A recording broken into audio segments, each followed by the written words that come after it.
Welcome to the Magnify Your Miracles podcast. Get ready to be inspired, uplifted, and connected to the miraculous energy of unconditional love that I call Mother Mary. If you're a highly sensitive, highly creative entrepreneur or light worker, and you want to magnify your impact and your intuition, you are in the right place. I'm your host, Reverend Frances Faden, interfaith minister, intuitive coach, and author of Meditation is Friendship with God. I can't wait to share miraculous stories, books, meditations, messages, and interviews with other miraculous light workers just like you. Are you ready to magnify your miracles? What are we waiting for? Let's get started.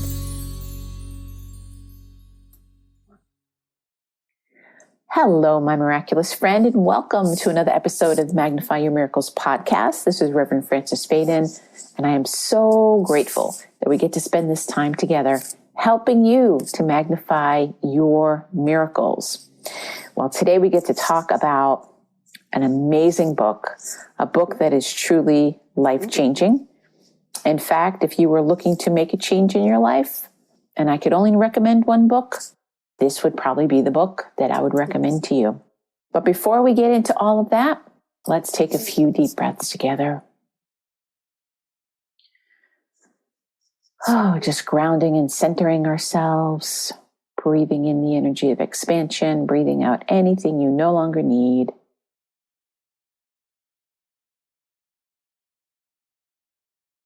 And let yourself just become open and receptive to whatever it is that you need to hear today that would be most helpful for you as we tune ourselves in to be able to receive this beautiful inspiration,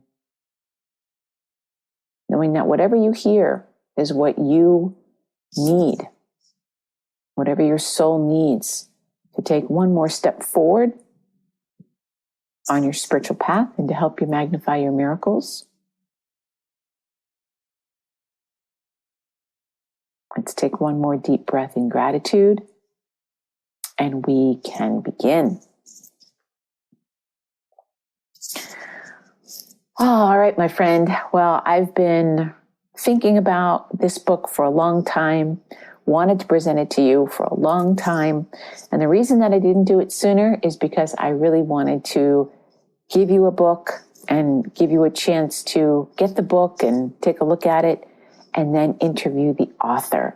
So the good news is next week's episode, tune in for that because I will be doing an interview with the author, Mr. Pierre Pradervand, who is an amazing gentleman. And the more you know about his work and about this book and that his other books that follow, you will be amazed. Your life will be transformed and truly blessed.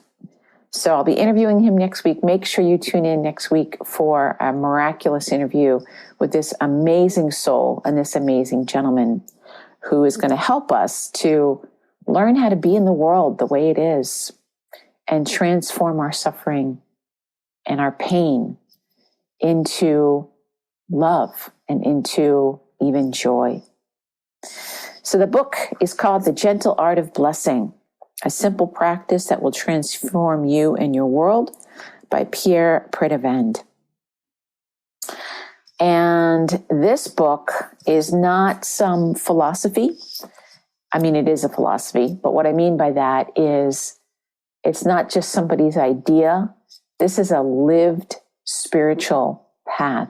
And for those of you who worked with me, you know that I say that the prayers that are the most powerful are the prayers that have been said and activated, what Paramahansa used to call, they've been spiritualized, meaning that they've been said to the point of having some kind of spiritual realization come from them.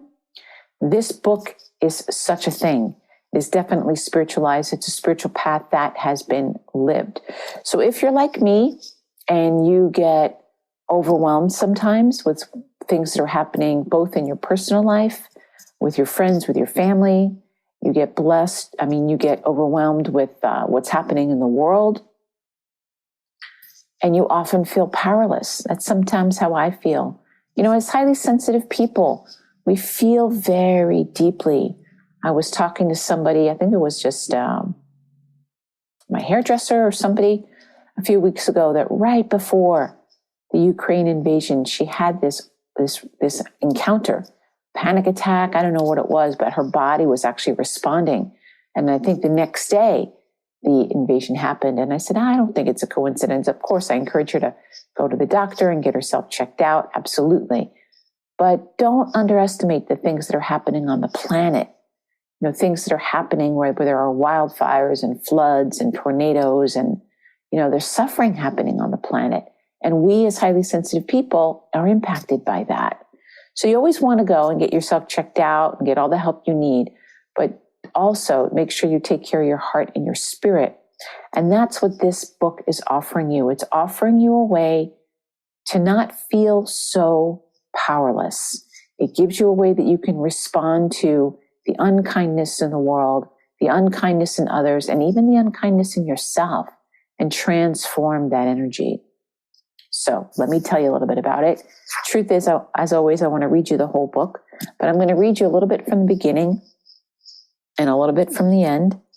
And I'm going to let you decide for yourself if this is the book that would be helpful for you, especially if you want to do something about the war that's happening in Ukraine, especially if you want to do something about when you drive by a prison or a hospital and you know that there are people suffering in there and you want to do something. This book gives you a tool that you can use, and not only use, but that will bless you and transform the situation. So on page number 1, how it all started. Pierre says, at one point in my career, I was employed in the field of international development, working in the Swiss school system with both students and teachers. During this time, I had to make one of the most difficult decisions of my career: keep my job, but accept a situation that violated the most elementary professional ethics, or quit. And he puts in parentheses, I later learned that the people who put me in this situation were actively banking on my leaving. So rather than commit moral harikiri, I quit.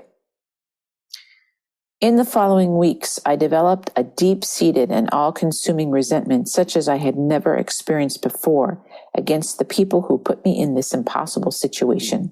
And next week, he's going to go into detail and tell you more about the situation so you understand just how awful it was. He goes on to say, when I awoke in the morning, my first thought was of them. As I showered, as I walked along the streets, as I went shopping or jogging, this resentment obsessed me, eating me up, draining my energy and robbing me of all peace. I was literally being poisoned. I knew I was harming myself, but despite hours of meditation, prayer, and spiritual study, this obsession clung to me. I felt and behaved like a total victim. Then one day, a statement in Jesus' Sermon on the Mount struck me as never before. Quote, bless them that curse you, unquote. From Matthew 5:44. Suddenly, everything became clear. This is what I had to do. Bless my former persecutors right then and there. I started to bless them in every way imaginable, in their health and their joy, their finances and their work, their family relations and their peace, their abundance and their goodness. The ways to bless them were endless. By blessing, I mean wishing from the bottom of my heart, in total sincerity, the very best for those people, their completement and fulfillment, and deepest happiness. For instance, if a friend is in a state of deep depression, I will bless them in their peace, joy, and wholeness, which is hidden to the material eyes, but very present at another level of their being. This is the most important dimension of blessing. Sincerity that comes from the heart. This is the power that transforms and heals, elevates and restores. It is the very antidote of the stereotyped ritual. Spontaneous blessing is a flowing fountain that, like a mountain stream, cascades and sings. It expresses perpetual mourning, mourning, perpetual mourning, defined as freshness, openness, gratitude, inspiration, newness, alertness, expectation of good, wakefulness, fresh beginning, purity, threshold, rebirth, joy, innocence, and wonder. At first, these blessings were a conscious decision activated by my will, but born of a sincere spiritual intention to heal my thinking. And I want you to really hear that. When he first was doing it, this was an act of will for him, because you might be thinking, how am I going to do this, right? But his intention was to heal his own thinking. The key factor was the intention. Slowly, the blessings moved from being an act of the will to a yearning of the heart, because the act of blessing comes essentially from the heart. I blessed those people all day long. When I was brushing my teeth, jogging, on the way to the post office or the supermarket, washing dishes, and before falling asleep. Individually and silently, this process of blessing continued for quite a few years. After a few months of this practice of blessing, one day, quite spontaneously, I started blessing people in the street, on the bus, at the post office, or when I stood in lines. At the beginning of this wonderful discovery, I would sometimes walk the whole length of a plane or a train just for the joy of silently blessing the travelers, unreservedly and unconditionally. This gentle art of blessing became a silent song. Little by little, blessing people became one of the greatest joys of my life, and it still is now after many years of practice. I found it to be one of the most efficient ways of staying spiritually centered and of freeing my thoughts from negativity, criticism, and judgment.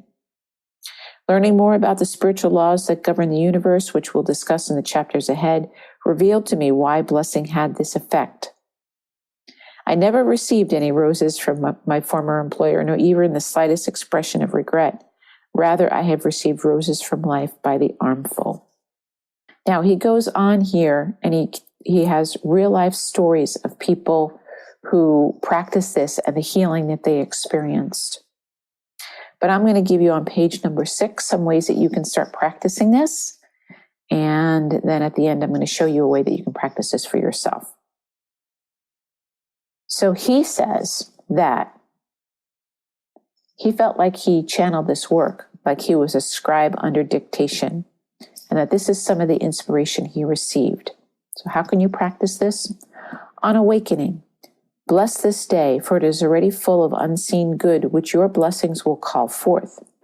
For to bless is to acknowledge the unlimited good that is embedded in the texture of the universe and awaiting each and all. On passing people in the street, on the bus, and places of work and play, bless them. The peace of your blessing will accompany them on their way, and its aura will be a light on their path. On meeting people and talking to them, bless them in their health, their work, their joy, their relationship to the universe, themselves, and others. Bless them in their abundance and their finances. Bless them in every conceivable way. For such blessings not only sow seeds of healing, but one day will spring forth as flowers in the waste places of your own life. As you walk, bless the city in which you live, its government and teachers, its nurses and street sweepers, its children and bankers, its priests and prostitutes. The minute anyone expresses the least aggression or unkindness to you, respond with a blessing. Bless them totally, sincerely, joyfully, for such blessings are a shield that protects them from the ignorance of their misdeed and deflects the arrow that was aimed at you. And here is the most important thing. So you're wondering, what is this blessing she's talking about? To bless means to wish unconditionally and from the deepest chamber of your heart, unrestricted good for others and events. It means to hallow, to hold in reverence, to behold with awe that which is always a gift from the Creator. He who is hallowed by your blessing is set aside, consecrated, holy, whole. To bless is to invoke divine care upon, to speak or think gratefully for, to confer happiness upon, although we ourselves are never the bestower, but simply the joyful witness of life's abundance. And to bless all without distinction is the ultimate form of giving. because those you bless will never know from whence came the sudden ray that burst through the clouds of their skies, and you will rarely be a witness to the sunlight in their lives. So, my friend, this gives you an idea of the spiritual power that is in this book.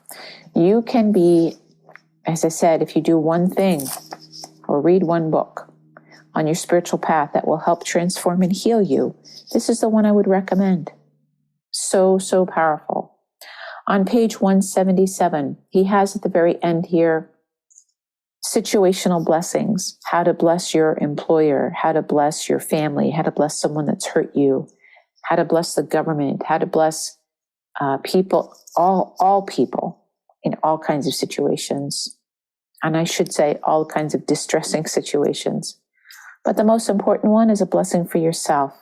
So on page 177, I'm going to read this to you, a blessing for yourself. It is fitting that the last blessing in this book be for yourself, given in the spirit of Zephaniah 3:17. Infinite mother love, I bless myself as the smile of thy great love, as the song of thine infinite goodness, as the stream of thy refreshing truth. I bless myself in the discernment that enables me to realize that I am a stream, a song, a smile to all those I meet, as they are for me. I bless myself in my guiltless innocence, in my full joy that none can rob or erode. I bless myself in my peace that is as deep as the ocean and as calm as the lake at dusk.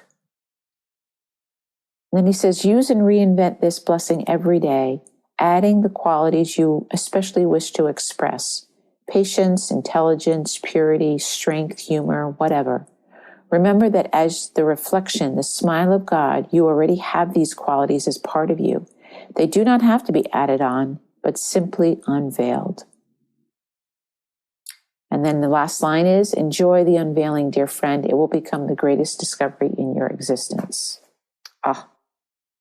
So that is the book I want to share with you. It is my gift to you. If you already know this book, I would love to know about your experience of it. And if you don't know this book, gift yourself this book. You can probably find it at your library, or you can just get it online, whatever it might be. But this book has the potential to heal you at the deepest and most fundamental level, and to truly help you become a channel of blessing. Absolutely. What are your thoughts about this? I'd love to hear your thoughts. Please feel free to leave me a comment. I answer all the comments that come through. And if you do appreciate this book and this podcast, I would love for you, if you could help me out, definitely let your friends and family know about it. Anyone you know who might be suffering, let them know about this book. And the most important thing is to leave me, a review. Leave me a review. If you could leave me a review, oh my God, that would help me out so much. It really makes a huge difference for getting this podcast out to other people and letting them know about it. I really appreciate that. Remember, my friend, that the key to magnifying your miracles is to know that your miracle is already here. God bless you, my friend, and we'll see you next time. And remember, next week, give yourself the gift of hearing Pierre Pradervand himself talk about this book and this practice and how it changed his life. Bless you, my friend. Bye-bye. Thank you for listening to the Magnify Your Miracles podcast. I'm so grateful to be able to spend this time with you. If you want even more inspiration, feel free to visit my website, francisfaden.com or magnifyyourmiracles.com. And if you did enjoy this episode, I would really appreciate it if you left a review on iTunes, Stitcher, or wherever it is that you connect with awesome podcasts. Remember, the key to magnifying your miracles is remembering that your miracle is already here.